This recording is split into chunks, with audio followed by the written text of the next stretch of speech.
So now, how can you show whether the two functions are inverse to one another or not? Let's say you have a function, let's say f of x is equal to y, and I have a function g of x is also equal to y. Now, if these two functions are said to be inverse to one another, then they should have to obey this condition. It means f of a g of x has to be equal to x, or else it should also mean that g of f of x has to be equal to x. So this is the condition that satisfies whether the two functions are inverse to one another or not. So which means one function has to be the input of the other function, then it should give us actually x. So or else you should have this one being the input, and that should give us x. If that's the case, then it means the functions are inverse to one another. So that's the principle behind. So let's say we have the following functions. Let's say we have a function f of x, which is being given as negative 3x, and let's say plus 2. And I have a function g of x, and which is given as, that should be 2 over 3. So it should be that, and the minus 1 over 3x. So determine whether these two functions are inverse to one another or not. So now, if this is the case, then it means f of g of x should be equal to x. So let us see if this is the if that will be really accomplished. So have f of x should be f of g of x. So what is that one? This is the same as having it as now f of, what is g of x? We have it as 2 over 3 minus 1 over 3x. So that's what it means there. Then I will have the whole of this one as the input in the function of f of x. So which means we'll have to substitute this one into where there's x in the function f of x. So what would be that one? So which means now we'll have it as now negative 3 times 2 over 3 minus 1 over 3x, and of which you have to distribute negative 3, and inside you have it as now negative 2, and also we'll have it as a positive 1x. Let me just have to give you the hint on what will happen there.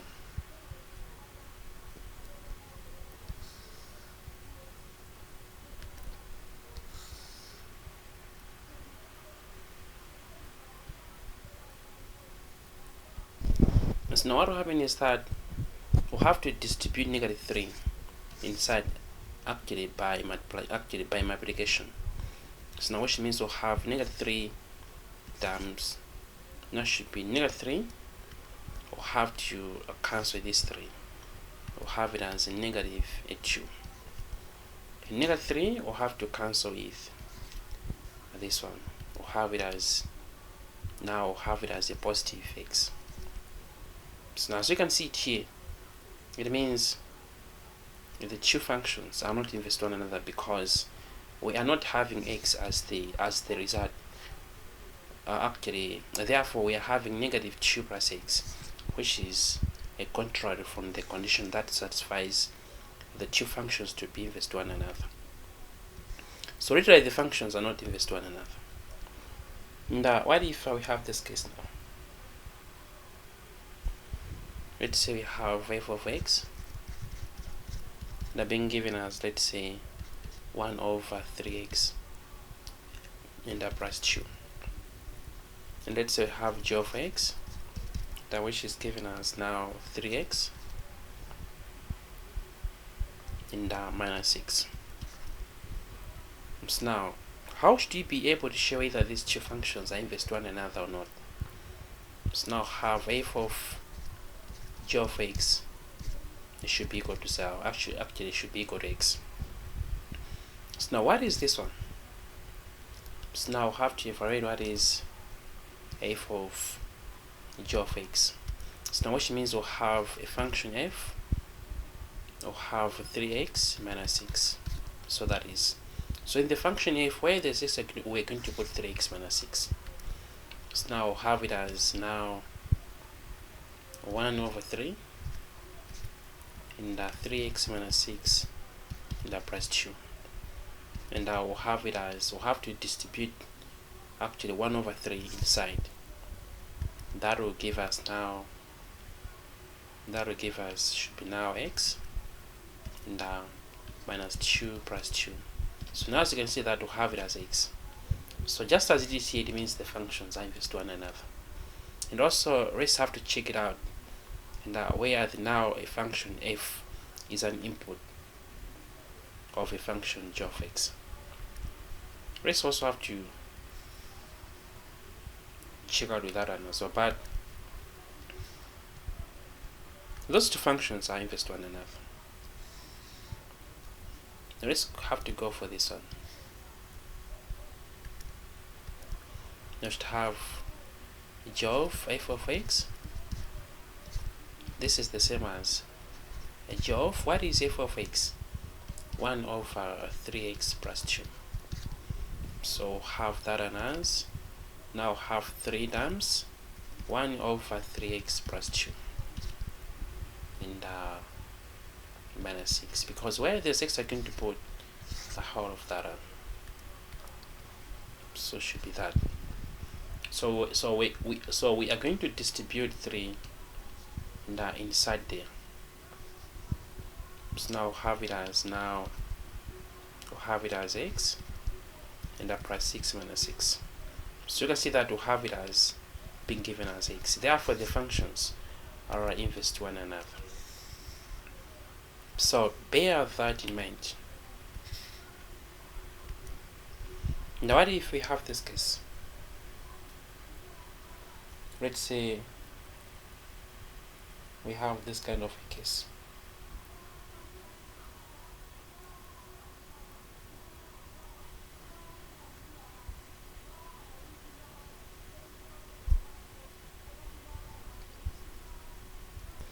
Let's say we have these two functions. We have, let's say, f of x is given us, let me just have to use f of t now. We'll have it as f of t. Let's say we have f of t and being given us, now we have it as t cubed. And now we have g of t, that is given us the cube root of, that should be t. Now, how to show whether these two functions are inverse to one another or not? So now, principle remains the same. We'll have f of g of t should be equal to, after should be equal to t, since now the function is of t. So that one. So now we should have it in this case now. So have now f of, what is g of t? We have it as the cube root of t. Of course, then I'll have to substitute where there is t, we're going to have this one in the function f of t. So now have it as a cube root of t, and that to the power should be 3, and of which this and this will cancel, have it as t. So as it is here, it means the functions are inverse to one another. And I try to have to actually verify with the another case where the other function is an input of the function.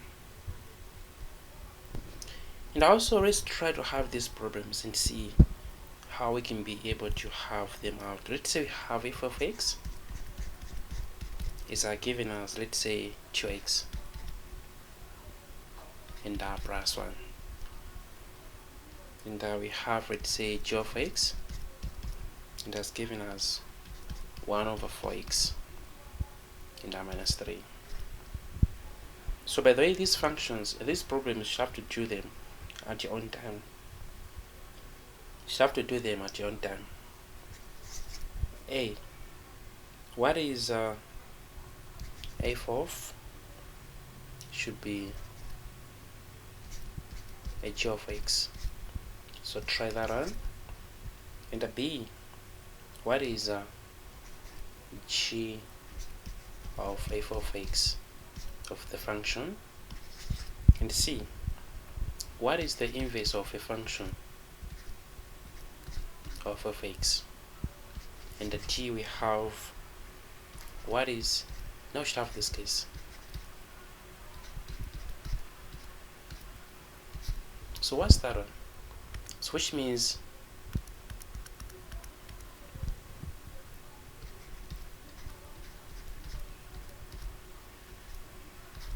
so what is that one?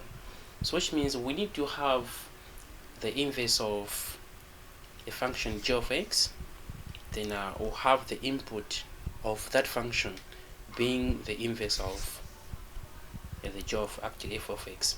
So try that one as well.